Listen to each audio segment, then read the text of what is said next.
Commissioner, welcome back to the program here. It's good to be with you, sir.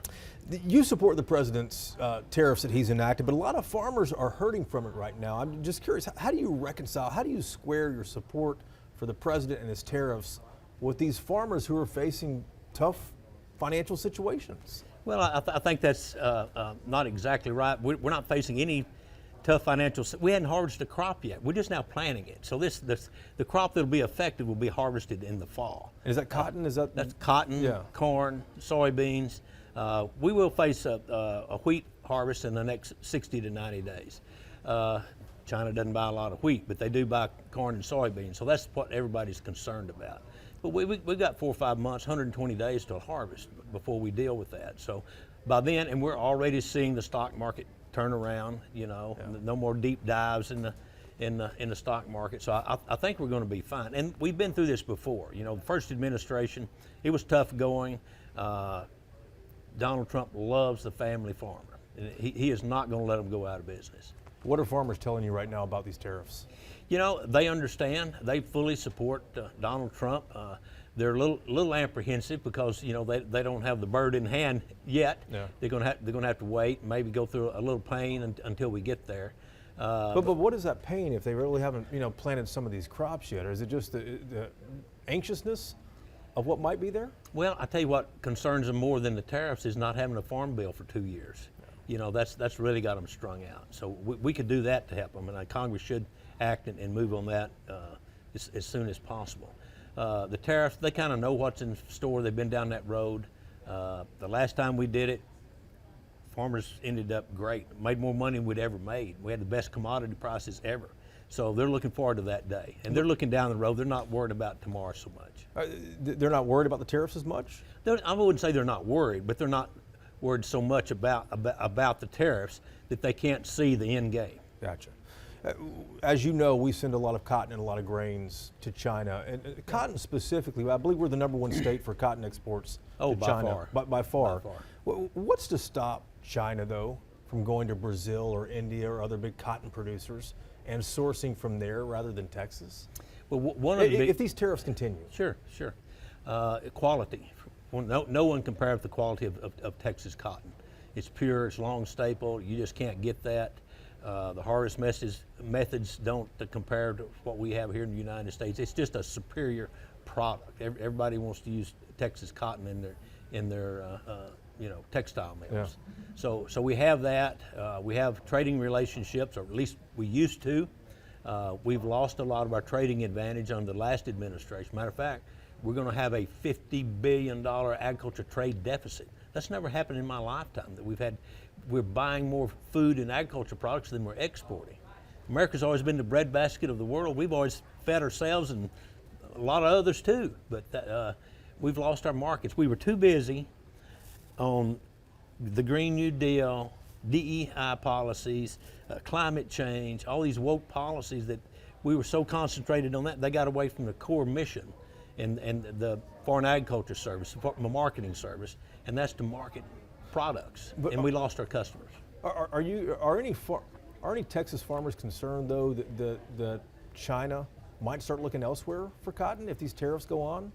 Oh, you know, that's always a concern, but this administration is a very good trader. We've already seen, I think, 60 countries come to the table over the tariff talks, and we're in negotiations, getting some good deals. China will probably be one of the, a little later. They're a little tougher, a little more stubborn, but they'll come around. They did last time, and it worked out just fine. Correct me if I'm wrong on this. The price of cotton already at a 5-year low, I believe, when I was researching this. Can Texas farmers afford these tariffs if they're sustained for a while? Well, yes, absolutely. The answer is absolutely yes. Donald Trump, the first time he did the tariff thing, the first administration, he said, no, farmers are going to get a little rough for a while, but I will take care of you. I'm not going to let you go broke.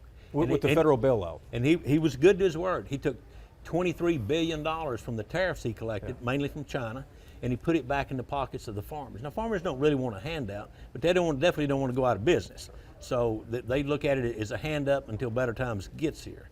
And better times did show up, and we were fine. There's talk of a federal bailout this time for farmers if these tariffs go on. Have you been consulted at all by the White House about that? You know, we talk to the White House 2 or 3 times a week about these types of situations. They really have their hand on the pulse of the American farmer and agriculture, and so that's so refreshing. Didn't have that opportunity in the last administration. I just wonder, though, with as much cuts as Elon Musk and President Trump are making in the federal government, I mean, is a bailout going to happen? Oh, definitely. I mean, Donald Trump, like I said earlier, he loves the American farmer, the family farmer. And 95% of the farming in America is family farms. Yeah. People don't realize that. They think it's corporate farming. It's not. It's the family farmer that feeds America. How much could a bailout be this time, do you think, if we get to that point? Well, last time we could gauge by last time it was $23 billion. Yeah. Do you think we'll need that or more? I mean, the tariffs then were against China, now they're worldwide. Well, here's the positive out of all of this. It wouldn't be a bad deal if China quit buying so much stuff from us. We should never let anybody have over 25% of our business. We let China have 60% of our soybean sales. We need to spread our risk out, because when you lose a customer that has 60% of your business, that puts you in a real bind. We need to quit doing stupid things like that. We need to find other customers for our products and quit being so reliant on China, and because they can control us if they have too much of our business. If they're the main customer, yeah, definitely so. You sound quite confident about these tariffs, that it's all going to work itself out. I have no reason not to be. I mean, I agree 100% with Donald Trump on what he's doing with the tariffs, and it's working. And the reason I ask that is, a lot of people watch portfolios kind of evaporate overnight with the stock market plunges earlier in the week, and there's a lot of concern that maybe it doesn't work itself out for quite a while. Well, and that happened last time, but we'll bounce back. I mean, those markets obviously came back to record levels, but other things are down too. The price of eggs is down. Oil is below $60 a barrel today. It hit it hadn't been that low. I don't even remember last time it was under $60. It's been a minute. It's been a while. Yeah. Food prices are down. So he's doing what he said he'd do. He said grocery prices will come down. They come down. Gasoline prices under $3 nationwide. That's great. So there are good things happening. The tariffs got everybody a little flustered. And if you could sum up one more time just what farmers are telling you in your office as you travel around and talk to them about these tariffs, what are you hearing from them? Most of them are saying, we want a farm bill. This is 2 years overdue. We're frustrated. The tariffs, we can ride that out. We rode it out before. It's just like riding out a flash flood or a fire or a hurricane. We're used to that, and we're used to riding out tariffs. But get us a farm bill.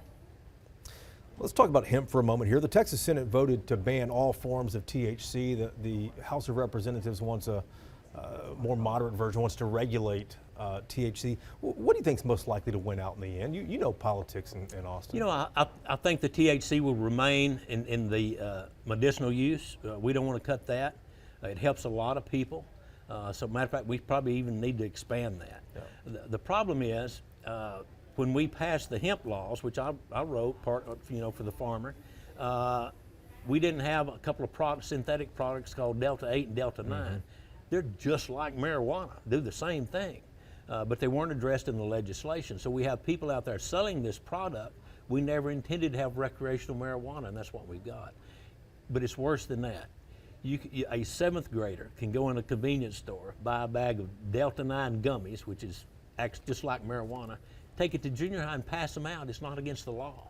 Mm. We've got to have some regulation. Now, we'll see what the Senate and the House work out and where that falls, but at least some age restrictions. We can't have that. The Lieutenant Governor says he and the Speaker are on the same page about this. Yeah, well, good. What do you, any prediction on what might end up winning, which side?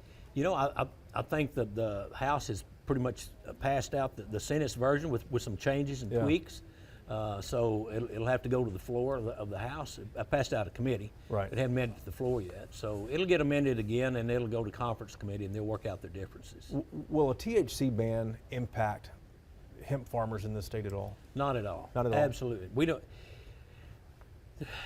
There's just not enough market to make a profit growing hemp for CBD oil. The market is changing, and farmers are growing a lot more hemp, but they're growing industrial hemp. They're growing it for building building. Industrial stuff? Industrial hemp. Yeah. Canvas, rope, hemp, canvas, building blocks, Sure. you know, things like that. And that's where it is. And that doesn't have any THC in it. Right. And it's much more conducive to typical farming. One farmer can do, you know, 640 acres of that. You just cut it and bale it like hay and ship it. Ah, okay. Last time you and I talked, we also talked about the drought happening in the valley. Any let up at all on that? Any changes to practices because of that? Mexico still hadn't paid their water debt, but we just recently denied them their water that we owe them out of the Colorado River. So that we're going to get their attention there. We are distributing, my office is distributing $280 million to those farmers that were shorted on the water treaty. From Mexico, the water from Mexico? From the water from Mexico. Yeah. So we are taking grant applications. If you're in those 10 counties in the southern part of Texas that depend on that water from Mexico. Yeah. So again, Trump is making sure those farmers stay in business. He's not going to let them go out of business. I thought there was some payback from Mexico. They reached an agreement to give some water out of a reservoir. We got some water back. And the catalyst for that is when I did an executive order telling the farmers to go ahead and pump the excess water out of the Rio Grande that was flowing out of their lakes. We couldn't capture it anyway. And so that got everybody to the negotiating table. And Mexico did make 125,000 acre feet payment, but they owe like 1.5 million acre feet. It wasn't quite the full bill, but they made a small payment, which was good. We appreciate that. They owe a lot more. Commissioner, always good to see you. Thank you. Thank you, sir. Appreciate it.